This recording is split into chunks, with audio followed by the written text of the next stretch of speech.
राजस्थान के सीएम अशोक गहलोत ने 14 अगस्त से शुरू होने वाले विधानसभा सत्र में फ्लोर टेस्ट के संकेत दिए। राजस्थान में अशोक गहलोत खेमे के विधायकों को आज 3 चार्टर्ड प्लेन से जयपुर से जैसलमेर भेजा जाएगा।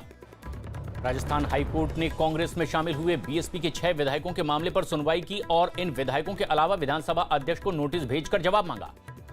सुशांत सिंह राजपूत मामले में बीजेपी सांसद सुशील कुमार सिंह ने सीबीआई जांच के लिए सीएम उद्धव ठाकरे को चिट्ठी लिखी।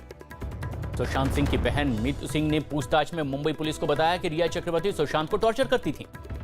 सुशांत सिंह राजपूत मामले में रिया चक्रवर्ती ने दावा किया कि वो निर्दोष हैं और उन्हें इस मामले में फंसाया गया है। सोनिया गांधी को रूटीन जांच के लिए दिल्ली के गंगाराम अस्पताल में भर्ती करवाया गया। जैश-ए-मोहम्मद के 2 आतंकियों का वीडियो जम्मू कश्मीर में वायरल हुआ है, जिसमें दोनों आतंकी एक इलाके में ट्रेनिंग करते दिखे। भारत ने चीन के राजदूत ने एलएसी पर तनाव कम होने का दावा करते हुए गलवान की घटना को दुर्भाग्यपूर्ण बताया। दिल्ली सरकार ने डीजल पर वैट 30% से घटाकर करीब 17% कर दिया, जिससे राजधानी में ये 8 रुपए 36 पैसे सस्ता हो गया। यूपी और केरल की एक राज्यसभा सीट पर 24 अगस्त को उपचुनाव होंगे। प्रियंका गांधी वाड्रा ने दिल्ली में अपना सरकारी बंगला खाली कर दिया है और अब वो फिलहाल गुरुग्राम में रहेंगी। प्रधानमंत्री मोदी ने भारत की मदद से बनी मॉरिशस की सुप्रीम कोर्ट की नई इमारत का उद्घाटन किया। प्रधानमंत्री ने इशारों में चीन पर निशाना साधा और कहा कि उसने विकास के बहाने कुछ देशों को कर्ज के जाल में फंसाया है। खबर है कि भारत और चीन के अधिकारियों की फिर इसी हफ्ते बैठक हो सकती है। खबर है कि आईएसआई ने कई आतंकी संगठनों के साथ मिलकर के भारत के कुछ वीवीआईपी पर हमला करने की साजिश रची, जिसके लिए इन आतंकियों को अफगानिस्तान में ट्रेनिंग दी गई। देश में पहली बार 24 घंटे में कोरोना के 52,000 से ज्यादा केस सामने आए। देश में कोरोना के इलाज के बाद ठीक होने वाले लोगों का आंकड़ा 10 लाख के पार हो गया। एम्स पटना में एक और आदमी पर कोरोना के टीके का ट्रायल शुरू हो गया है। किर्गिस्तान में फंसे 145 भारतीयों को लेकर एयर इंडिया का विमान इंदौर पहुंच गया। हिमाचल प्रदेश में 3 और विधायकों को मंत्री पद की शपथ दिला गई। कांग्रेस अध्यक्ष सोनिया गांधी ने पार्टी के सभी राज्यसभा सांसदों के साथ ऑनलाइन बैठक की, जिसमें राजस्थान के किसी भी संकट और देश के दूसरे मुद्दों पर भी चर्चा की गई। सोनिया गांधी के साथ बैठक में दिग्विजय सिंह समेत कुछ सांसदों ने राहुल गांधी को फिर से पार्टी अध्यक्ष बनाने की मांग की। लॉकडाउन की वजह से अगस्त में 7 दिन कोलकाता एयरपोर्ट भी बंद रहेगा। तमिलनाडु सरकार ने कुछ और छूट के साथ लॉकडाउन 31 अगस्त तक बढ़ा दिया। मणिपुर के चांडिल में हुए आईडी धमाके में असम राइफल्स के 3 जवान शहीद हो गए, जबकि 5 घायल हुए। गृह मंत्रालय ने मुख्य न्यायाधीश बोबड़े की सुरक्षा Z से बढ़ाकर के अब Z+ कर दी है। राम मंदिर भूमि पूजन से पहले सीएम योगी आदित्यनाथ अयोध्या जाएंगे और पीएम के आने की तैयारियों का जायजा भी लेंगे। रायबरेली में कांग्रेस विधायक राकेश सिंह के नाम राम मंदिर के लिए 11 किलो चांदी का ईंट दान किया है। अयोध्या में राम जन्मभूमि के एक पुजारी और 16 पुलिस वालों को कोरोना हो गया है, जिसके बाद उन्हें क्वारंटीन कर दिया गया है। यूजीसी ने सुप्रीम कोर्ट में एक हलफनामा दाखिल किया और बताया कि देश भर के कॉलेजों में फाइनल ईयर की परीक्षाएं रद्द नहीं की जा सकती। स्वास्थ्य मंत्री हर्षवर्धन ने अगले 2 महीने में कोरोना के हालात सुधरने की उम्मीद जताई। दिल्ली की जामा मस्जिद और दूसरी मस्जिदों में बकरीद पर नियमों के साथ नमाज पढ़ने की तैयारी शुरू हो गई है, लेकिन बच्चों और बुजुर्गों को मस्जिद में न आने को कहा गया है। भारत ने राफेल खरीदने से बौखलाए पाकिस्तान ने ऐतराज जताया और भारत पर अपनी जरूरत से ज्यादा हथियार जमा करने का आरोप भी लगाया। आईएएस अधिकारी हार्दिक शाह प्रधानमंत्री के निजी सचिव बनाए गए हैं, जो कि राजीव टोपनो की जगह लेंगे।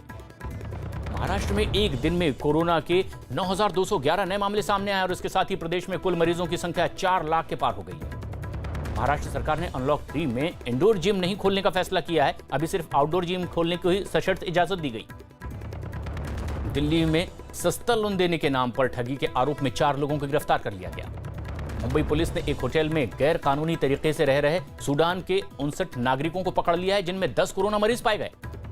दिल्ली हाईकोर्ट ने ऑनलाइन परीक्षा की तैयारियों पर डीयू प्रशासन को फटकार लगाई है और फिर से तैयारी पूरी प्लान करने को मांगा। सीएम केजरीवाल ने कोरोना की वजह से जान गंवाने वाले डॉक्टर जावेद अली के परिवार से मुलाकात की और 1 करोड़ का चेक दिया। प्रयागराज से आज धार्मिक स्थलों की मिट्टी और संगम का जल अयोध्या भेजा जाएगा। राम मंदिर बनाने के लिए रावण की ससुराल कहे जाने वाले मेरठ से नींव की मिट्टी अयोध्या भेजी गई है। उत्तराखंड के पिथौरागढ़ में लकड़ी के सहारे नाले को पार कर रहे विधायक हरीश धानी को पानी में बहने से लोगों ने बचा लिया। उत्तर प्रदेश में पिछले 24 घंटे में कोरोना के 3,765 नए मामले सामने आए, जबकि इस बीमारी ने एक दिन में 57 लोगों की जान ले ली। राजस्थान में गहलोत सरकार ने 1 सितंबर से ही सभी धार्मिक स्थलों को खोलने का फैसला किया है। दिल्ली के पास उत्तर प्रदेश के ग्रेटर नोएडा में बकरीद से पहले ही पुलिस ने फ्लैग मार्च किया है और लोगों से खुले में कुर्बानी न देने की सलाह भी दी। छत्तीसगढ़ के सुकमा में सीआरपीएफ के जवान को रेप के आरोप में गिरफ्तार कर लिया गया। मध्य प्रदेश में 31 अगस्त तक राज्य के सभी स्कूल बंद रहेंगे। मध्य प्रदेश बीजेपी अध्यक्ष वीडी शर्मा को कोरोना हो गया है। उज्जैन में एक खंडर पड़े मकान में खुदाई में 5 किलो चांदी और सोने के गहने और सिक्के भी मिले।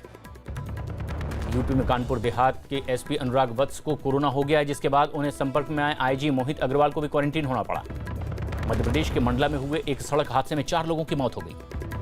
लखनऊ में सीएम योगी आदित्यनाथ ने कानपुर में शहीद हुए पुलिस अधिकारी देवेंद्र मिश्र के घर वालों से मुलाकात की। कानपुर के संजीत हत्याकांड में लापरवाही बरतने के आरोप में निलंबित इंस्पेक्टर रंजीत राय पर अपराधियों के साथ डांस करने का एक वीडियो सामने आया। छत्तीसगढ़ कांग्रेस अध्यक्ष मोहन मरकाम के परिवार में कुछ लोग कोरोना पॉजिटिव निकले हैं, जिसके बाद उनके घर को सैनिटाइज किया गया। मध्य प्रदेश के रतलाम में 2 बदमाश दिन दहाड़े एक बुजुर्ग महिला के गले से चेन लूटकर फरार हो गए। हिमाचल प्रदेश के शिमला में रिहायशी इलाकों के पास क्वारंटीन सेंटर बनाने का विरोध किया गया। पश्चिम बंगाल में हुगली नदी में कोयला लदा एक जहाज बीच में ही टूटकर पानी में डूब गया। सीएम अमरिंदर सिंह ने जरूरतमंद लोगों को कोरोना मरीजों को मुफ्त में प्लाज्मा देने का ऐलान किया है। महाराष्ट्र के अमरावती में एक कोरोना संदिग्ध मरीज से छेड़छाड़ का आरोप लगा, जिसके बाद शिवसेना और एमआईएम कार्यकर्ताओं ने अस्पताल में तोड़फोड़ की। पश्चिम बंगाल के बीरभूम में कोरोना की वजह से तारापीठ मंदिर को 1 अगस्त तक के लिए बंद कर दिया गया। बंगाल कांग्रेस अध्यक्ष सोमेन मित्रा की 78 साल की उम्र में कोलकाता में निधन हो गया। असम के डिफू में लगातार हो रही बारिश के बाद बाढ़ आ गई और इसके बाद कोरोना टेस्ट के लिए बनाई गई एक लैब भी इसमें डूब गई। मुंबई की दहिसर नदी में बह रही एक महिला को बचा लिया गया। महाराष्ट्र के औरंगाबाद में अवैध फॉरेन एक्सचेंज के दफ्तर पर ईडी ने छापा मारा और वहां से 62 लाख की नकदी और 7 किलो सोना जब्त कर लिया। कर्नाटक में इंजीनियरिंग समेत कई कोर्स में दाखिले के लिए परीक्षाएं शुरू हो गई हैं। नागपुर में मेक इन इंडिया के तहत ही देश का सबसे ज्यादा हार्स पावर वाला रेल इंजन तैयार हो गया है। शिवसेना ने अयोध्या में राम मंदिर न्यास में अपना एक ट्रस्टी बनाने की मांग की है। डोनाल्ड ट्रंप ने अमेरिका में राष्ट्रपति चुनाव टालने के संकेत दिए हैं। मैक्सिको में तूफान की वजह से वहां एक अस्पताल में पानी भर गया है, जिससे मरीजों की परेशानियां बढ़ गई हैं। अमेरिका में ऑरेगन में नदी में फंसी 2 लड़कियों को हेलीकॉप्टर की मदद से आखिरकार बचा लिया गया। नेपाल के धागिंग में पहाड़ नदी पर पार कर रहा एक लड़का मोटरसाइकिल समेत नदी में ही बह गया। अमेरिका को डेमोक्रेटिक पार्टी की भारतीय मूल की कमला हैरिस उपराष्ट्रपति पद की उम्मीदवार हो सकती हैं। रूस ने G7 देशों के समूह में शामिल होने का प्रस्ताव फिर से ठुकरा दिया है। पाकिस्तान के बलूचिस्तान में जुल्म के खिलाफ प्रदर्शन कर रहे पश्तून समुदाय के लोगों पर पाकिस्तानी सेना ने फायरिंग कर दी है, जिसमें कई लोगों के मारे जाने की खबर है। पाकिस्तान के प्रधानमंत्री इमरान खान ने 2 खास सलाहकारों ने इस्तीफा दे दिया है, जिसकी संपत्ति और दोहरी नागरिकता पर विपक्ष ने सवाल भी खड़े किए थे। ऑस्ट्रेलिया ने दक्षिण चीन सागर में पूरे हिस्से पर चीन के दावे को फिर से खारिज कर दिया है। बुल्गारिया के सोफिया में सरकार बर्खास्त करने की मांग को लेकर लोगों ने प्रदर्शन किया। जापान के फुकुशिमा में गैस लीक हादसे में 1 आदमी की मौत हो गई है, जबकि 17 लोग घायल भी हुए हैं। नेपाल में बंद पड़े माउंट एवरेस्ट और हिमाचल की दूसरी चोटियों को पर्वतारोहियों के लिए खोल दिया गया है। अमेरिका के फ्लोरिडा में एक अस्पताल के बाहर एक भारतीय नर्स की हत्या कर दी गई है। अमेरिकी अंतरिक्ष एजेंसी नासा का मिशन मार्स 2020 फ्लोरिडा से लॉन्च हो गया है। कोरोना की वजह से अप्रैल से जून की तिमाही में अमेरिका की अर्थव्यवस्था में 33% की गिरावट दर्ज की गई है। पहली तिमाही में HDFC का मुनाफा 5% गिरकर 3052 करोड़ रुपए रहा। विराट कोहली और अनुष्का शर्मा ने बिहार और असम बाढ़ पीड़ितों की मदद के लिए काम कर रही 3 संस्थाओं को दान दिया है। शोएब अख्तर ने इंग्लैंड दौरे के लिए पाकिस्तान टीम में ज्यादा तेज गेंदबाजों के चयन पर सवाल खड़े किए हैं। खबर है कि IPL के दौरान खिलाड़ियों को 14 दिन में 4 बार कोरोना टेस्ट करवाना होगा। क्रिकेटर हार्दिक पांड्या की मंगेतर नताशा ने वडोदरा में बेटे को जन्म दिया। खबर है कि IPL का फाइनल मैच 8 नवंबर की जगह अब 10 नवंबर को हो सकता है। हालांकि इस पर आखिरी फैसला रविवार को होने वाली बैठक में होगा। पाकिस्तान के cricketer Mohammad Amir corona negative आई है इनकी रिपोर्ट और इंग्लैंड की टीम में ये अब जुड़ चुके हैं। खबर है कि इस साल राष्ट्रीय खेल पुरस्कार समारोह में कोरोना की वजह से 1 या 2 महीने की देरी हो सकती है। स्पेन में फुटबॉल क्लब सेविया के एक खिलाड़ी को कोरोना पॉजिटिव पाया गया है, जिसके बाद उसे घर पर ही क्वारंटीन कर दिया गया है। आयरलैंड के खिलाड़ी खेले गए पहले वनडे मैच में इंग्लैंड ने 6 विकेट से जीत हासिल कर ली। अमिताभ बच्चन ने कोरोना के खतरे के बीच ही अपनी जान की परवाह न करने का मेडिकल स्टाफ की तारीफ की। बाहुबली फिल्म के निदेशक SS राजामौली और उनके परिवार कोरोना की चपेट में आ गए। सोनू सूद ने अपने जन्मदिन के मौके पर 3 लाख मजदूरों को नौकरियां दिलवाने का ऐलान भी किया। बिहार पुलिस की पूछताछ में अंकिता लोखंडे ने बताया कि सुशांत सिंह को रिया चक्रवर्ती परेशान करती थी। खबर है कि ईडी सुशांत के बैंक खातों में हुए लेन देन की मनी लॉन्ड्रिंग के एक्ट के तहत ही जांच भी करेगी। मराठी फिल्मों के अभिनेता आशुतोष भाकरे ने नांदेड़ के अपने घर में खुदकुशी कर ली।